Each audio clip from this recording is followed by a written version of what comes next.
Hi friends, welcome to Chandrika Koniki Yadav YouTube channel. ఈ వీడియోలో అయితే మనం నా స్టైల్లో ఎగ్ ఆమ్లెట్ కర్రీ ఎలా చేసుకోవాలో చూద్దాం. అందుకోసం అయితే ముందుగా 2 ఎగ్గులు తీసుకొని బ్రేక్ చేసుకొని ఇలా ఒక బౌల్లోకి తీసుకొని ఫోక్ తో మిక్స్ చేసుకోండి. ఎగ్స్ అయితే మీకు కావాల్సినన్ని తీసుకోవచ్చు. ఎగ్ లో ఉన్న ఎల్లో అండ్ వైట్ బాగా మిక్స్ అయ్యేలాగా మిక్స్ చేసుకోండి. నా ఛానల్లో ఓన్లీ ఫుడ్ వీడియోసే కాదండి, ఇంకా చాలా వీడియోస్ అయితే ఉన్నాయి. ఈ కుకింగ్ వీడియోస్ తో పాటు డిజైనింగ్ వీడియోస్, అలాగే చిన్న చిన్న వ్లాగ్స్, కొన్ని క్రాఫ్ట్స్, అలాగే కొన్ని thread bangle making videos, mini food కి, అలాగే మా బ్రదర్ అండ్ సిస్టర్స్ డాన్స్, అలాగే మేము చిన్నప్పుడు చేసిన బొమ్మల పెళ్లి వీడియో, ఇలాంటివన్నీ అయితే మా యూట్యూబ్ ఛానల్లో ఉన్నాయి. ఒకసారి వెళ్ళి ఈ వీడియో చూసిన తర్వాత అవి కూడా చూసేయండి. సరే అయితే మరి కుకింగ్ లోకి వెళ్ళిపోదాం. ఇలా కోడిగుడ్డుని హాఫ్ బీట్ చేసుకున్న తర్వాత అందులో కొంచెం సాల్ట్ వేసుకొని మళ్ళీ బీట్ చేసుకోండి. నేను ఈ వీడియోలో చూపిస్తున్నాను కదా, ఈ విధంగా అయితే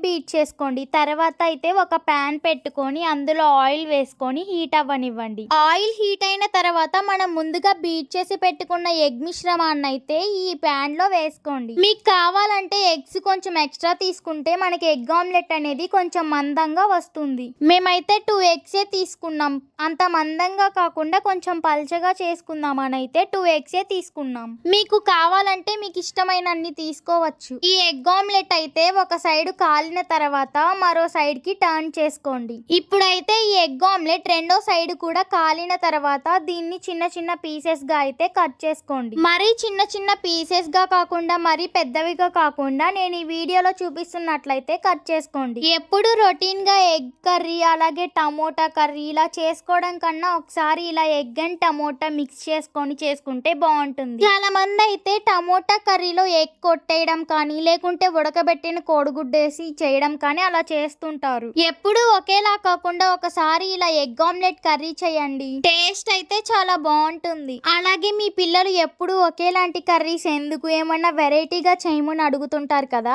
అలాంటి వాళ్ళైతే ఈ కర్రీ చేసి పెట్టండి. చూడటానికి చాలా వెరైటీగా, తినటానికి చాలా టేస్ట్ గా అయితే ఉంటుంది. అలాగే మనం ఈ కర్రీ కూడా చాలా సింపుల్ గా అయితే చేసుకోవచ్చు. నా ఛానల్లో మా కాలేజ్ లో రీసెంట్ గా జరిగిన సంక్రాంతి సెలబ్రేషన్స్ వీడియోస్ అయితే ఉన్నాయి. ఇంట్రెస్ట్ ఉన్న వాళ్ళైతే ఒకసారి వెళ్ళి చూసేయండి. నేను ఆ సెలబ్రేషన్స్ వీడియోస్ అయితే 3 పార్ట్స్ గా డివైడ్ చేశాను. అవేంటివో నేను మళ్ళీ చెప్తాను. ఇప్పుడైతే కుకింగ్ లోకి వెళ్దాం. ఎగ్ ఆమ్లెట్ నైతే అలా పీసెస్ గా కట్ చేసుకున్న తర్వాత మళ్ళీ సేమ్ అదే ప్యాన్ లో ఆయిల్ అయితే వేసుకోండి. ఆయిల్ హీట్ అయిన తర్వాత అయితే మనం ఇందులో హోల్ గరం మసాలాని యాడ్ చేసుకోవాలి. ఆ హోల్ గరం మసాలాని అయితే కొంచెం సేపు ఫ్రై చేసుకోండి. ఇందాక సంక్రాంతి సెలబ్రేషన్స్ వీడియోస్ గురించి చెప్తూ స్టాప్ చేశాను కదా, అవైతే 3 పార్ట్స్ గా డివైడ్ చేశాను. ఫస్ట్ పార్ట్ వచ్చేసి rangoli competition, second ramp walk and third one వచ్చేసి డాన్స్, అలాగే అందులో భోగి మంట వేసేది కూడా ఉంటుంది. నేనైతే దానికి సపరేట్ గా ప్లేలిస్ట్ అయితే ఒకటి క్రియేట్ చేశాను, సంక్రాంతి సెలబ్రేషన్స్ అని. ఒకసారి అయితే ఆ ప్లేలిస్ట్ ఓపెన్ చేసి చూసేయండి. సరే అయితే ఇప్పుడు మనం ఫ్రై చేసుకున్న హోల్ గరం మసాలాలో కట్ చేసి పెట్టుకున్న ఆనియన్స్ అయితే యాడ్ చేసుకున్నాం. ఆనియన్స్ అయితే గోల్డెన్ బ్రౌన్ కలర్ వచ్చేంత వరకు ఫ్రై చేసుకోండి. నేను ఈ కర్రీ యూట్యూబ్ లో అప్లోడ్ చేయక ముందే మా పిన్ని వాళ్ళ అమ్మాయి అయితే కాల్ చేసి ఈ రెసిపీ అడిగింది. చెప్పాను, చేసిందంట, బాగుందంట కర్రీ. నేను ఈ కర్రీ చేసి చాలా డేస్ అవుతుంది, కానీ అప్లోడ్ చేయడానికే లేట్ అవ్వింది, ఎడిట్ చేయాలి కదా. ఇప్పుడైతే ఫ్రై అవుతున్న ఈ ఆనియన్స్ లో కొంచెం సాల్ట్ వేసుకోండి. సాల్ట్ వేసుకోవడం వల్ల మనకి ఆనియన్స్ అనేది తొందరగా ఫ్రై అవుతాయి. ఈ ఆనియన్స్ అయితే గోల్డెన్ బ్రౌన్ కలర్ లో ఫ్రై అయిన తర్వాత ఇందులో మనం ముందుగా కట్ చేసి పెట్టుకున్న టమోటా ముక్కలను అయితే యాడ్ చేసుకోవాలి. నేనైతే టమోటా ముక్కల్ని చిన్న చిన్న పీసెస్ గా అయితే కట్ చేసుకున్నా. మీరైతే మీకు ఇష్టం వచ్చినట్లు కట్ చేసుకోవచ్చు. టమోటా పీసెస్ ఎక్కువగా తినడం ఇష్టం లేని వాళ్ళైతే ఇలా చిన్న చిన్న పీసెస్ గా కట్ చేసుకోండి. తర్వాత అయితే ఈ టమోటా ముక్కల్లో సన్నగా పొడవుగా కట్ చేసుకున్న పచ్చిమిరపకాయ ముక్కల్ని వేసుకోండి. ఇప్పుడు ఈ ముక్కలన్నిటిని అయితే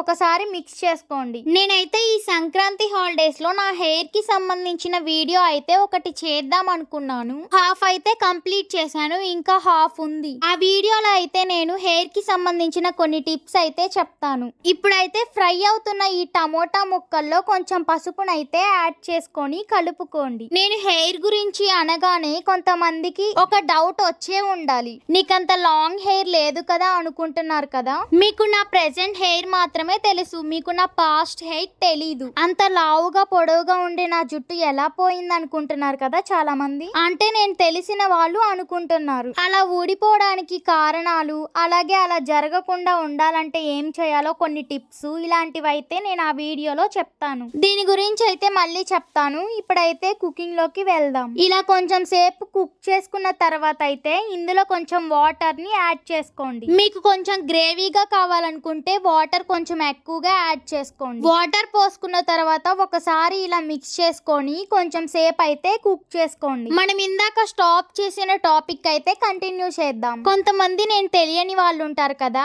వాళ్ళ కోసం అయితే నా పిక్ క్లిప్స్ అయితే యాడ్ చేస్తాను. నా హెయిర్ కనిపిస్తూ కొన్ని పిక్సే ఉన్నాయి, అవే యాడ్ చేస్తాను. నా హెయిర్ అలా మొత్తం ఊడిపోయేసరికి కొంతమంది అయితే కొన్ని స్టోరీస్ క్రియేట్ చేశారనమాట. అంటే స్టోరీస్ అలాంటివి కాదు, ఏదో యూజ్ చేసేసరికి హెయిర్ ఊడిపోయి షార్ట్ గా అవ్విందని అయితే క్రియేట్ చేశారు. ఇలా క్రియేట్ చేయడం కామనే కదా చాలా మంది జనాలకి. వాళ్ళకి అసలు జరిగిన విషయం తెలీదు, కానీ అన్ని తెలిసినట్టే క్రియేట్ చేస్తుంటారు. మళ్ళీ చెప్తాను. ఇప్పుడైతే ఇలా కుక్ అవుతున్న కర్రీలో కొంచెం అయితే కారం యాడ్ చేసుకోండి. తర్వాత అయితే ఒకసారి మిక్స్ చేసుకోండి. ఇప్పుడైతే ఇందులో మనం అల్లం, వెల్లుల్లి, కొబ్బరి, ధనియాలను అయితే కలిపి నేను పేస్ట్ చేసి వేస్తున్నా. మీకు కావాలంటే విడివిడిగా కూడా పేస్ట్ చేసుకొని వేసుకోవచ్చు. తర్వాత అయితే ఒకసారి మిక్స్ చేసుకోండి. ఈ పేస్ట్ అయితే పచ్చి వాసన పోయేంత వరకు కుక్ చేసుకోండి. తర్వాత ఇందులో కొంచెం కొత్తిమీర వేసుకొని కలుపుకున్న తర్వాత మీకు కావాలంటే కొంచెం వాటర్ యాడ్ చేసుకొని కుక్ చేసుకోండి. మేమైతే కొంచెం గ్రేవీగా చేసుకుందాం అనేసి వాటర్ ని కొంచెం ఎక్కువ యాడ్ చేసుకున్నాం. మీకు కావాలంటే మీరు కూడా ఇలానే యాడ్ చేసుకోవచ్చు. వాటర్ పోసుకున్న తర్వాత అయితే కొంచెం సాల్ట్ వేసుకొని కొంచెం సేపు బాయిల్ చేసుకోండి. ఇందాక స్టాప్ చేసిన హెయిర్ టాపిక్ లోకి అయితే వెళ్దాం. హెయిర్ ఊడిపోయేసరికి కొంతమంది కొన్ని క్రియేట్ చేశారన్నాను కదా, కొంతమంది అయితే అసలు ఏం తెలియనట్లు, అసలుకి ఎప్పుడు నన్ను చూడనట్లు మరీ ఘోరంగా అడిగారు. వాళ్ళ గురించి కూడా వీడియోలో అయితే చెప్పాను. ఆ వీడియో పోస్ట్ చేద్దామనే ఉంది, కానీ నెగిటివ్ గా తీసుకుంటారేమో అని అయితే నేను వెనకాడుతున్నా. నాలాగా హెయిర్ లాస్ అయిన వాళ్ళు చాలా మాటలు పడే ఉంటారు కదా, వాళ్ళ కోసం అయితే నేను ఆ వీడియో అయితే చేద్దాం అనుకున్నా. ఇంకా ఎవరికి అలాంటి సిచ్యువేషన్ రాకూడదని అయితే నేను చేద్దాం అనుకున్నా ఆ వీడియో. ఎవరికి ఇష్టం ఉండదు చెప్పండి లాంగ్ హెయిర్, కానీ ఆ లాంగ్ హెయిర్ లాస్ అవ్వకుండా ఉండాలంటే మనం కొన్ని టిప్స్ అయితే పాటించాలి. దానికి సంబంధించిన కొన్ని టిప్స్ అలాగే మాటలు అంటుంటారు కదా జనాలు, వాటికి మనం ఎలా రియాక్ట్ అవ్వాలి, దానికి సంబంధించిన వీడియో అయితే పెడదాం అనుకున్నా. కానీ నెగిటివ్ గా స్ప్రెడ్ అయితేమో అని నేనైతే అప్లోడ్ చేయలేదు వీడియో. సరే ఏదైతే అదైంది, కొంతమందికి అయినా సరే యూజ్ అవ్విద్ది కదా, నేనైతే అప్లోడ్ చేస్తా. తర్వాత వాళ్ళు ఏమైనా అనుకోని, నాకైతే సంబంధం లేదు. అంతే ఫైనల్. నేనైతే ఈ వీక్ లో అప్లోడ్ చేస్తాను వీడియో. సరే అయితే ఆ వీడియో కోసం వెయిట్ చేయండి, నేను త్వరలో అయితే అప్లోడ్ చేస్తా. ఇప్పుడైతే ఇలా బాయిల్ అవుతున్న కర్రీలో మనం ముందుగా కట్ చేసి పెట్టుకున్న ఎగ్ ఆమ్లెట్ పీసెస్ అయితే యాడ్ చేసుకుందాం. ఇలా ఈ పీసెస్ అన్నిటిని యాడ్ చేసుకున్న తర్వాత కొంచెం సేపు బాయిల్ చేసుకోండి. అంటే మనకి ఆ ఆమ్లెట్ కి మసాలా అంతా పడుతుంది. ఇలా ఒక 2-3 మినిట్స్ తర్వాత అయితే ఒకసారి వీటిల్ని మిక్స్ చేసుకోండి. ఆ ఆమ్లెట్ పీసెస్ అయితే ముక్కలు అవ్వనీయకుండా కలుపుకోండి. ఆ ఆమ్లెట్ కి మనకి ఆ గ్రేవీ 2 సైడ్స్ పట్టేలాగైతే మిక్స్ చేసుకోండి. తర్వాత అయితే ఒక 5 మినిట్స్ కుక్ చేసుకున్న తర్వాత పైనుంచి కొత్తిమీర వేసుకుంటే అంతే రెడీ. ఎంతో టేస్టీ ఆమ్లెట్ కర్రీ అయితే రెడీ. ఎగ్ తో ఎప్పుడు ఒకేలాంటి కర్రీస్ కాకుండా ఒకసారి ఇలా ఆమ్లెట్ కర్రీ అయితే డిఫరెంట్ గా ట్రై చేయండి. నిజంగా అయితే టేస్ట్ చాలా బాగుంది. మీరు కూడా ఒకసారి ఇలా ట్రై చేసి మీ కిడ్స్ ఉంటే కిడ్స్, లేకుంటే ఎవరైనా రిలేటివ్స్ వచ్చింటే వాళ్ళకి కూడా పెట్టండి. నిజంగా టేస్ట్ అయితే అంత బాగుంది. వాళ్ళైతే మిమ్మల్ని కంపల్సరీ రెసిపీ అడుగుతారు. మీకు కూడా కొంచెం వెరైటీగా చేసామన్న నేమ్ ఉంటుంది కదా, మరి ట్రై చేయండి. ట్రై చేసిన తర్వాత కర్రీ ఎలా ఉందో నాకు కామెంట్ చేయండి. ఇంత మంచి రెసిపీ చెప్పాను కదా, మరి నా వీడియోకి ఒక లైక్ చేయండి. అలాగే నా ఛానల్ ని సబ్స్క్రైబ్ చేసుకొని కొంచెం నా యూట్యూబ్ ఛానల్ కి సపోర్ట్ చేయండి. మన ఛానల్లో అయితే ఇంకా మంచి మంచి కుకింగ్ వీడియోస్ అయితే ఉన్నాయి. చాలా వెరైటీ రెసిపీస్ కూడా ఉన్నాయి. అప్పడం, బజ్జీ, నారింజకాయ పులిహోర ఇలాంటి వీడియోస్ అయితే ఉన్నాయి. ఒకసారి వెళ్ళి చూసేయండి. Thank you for watching.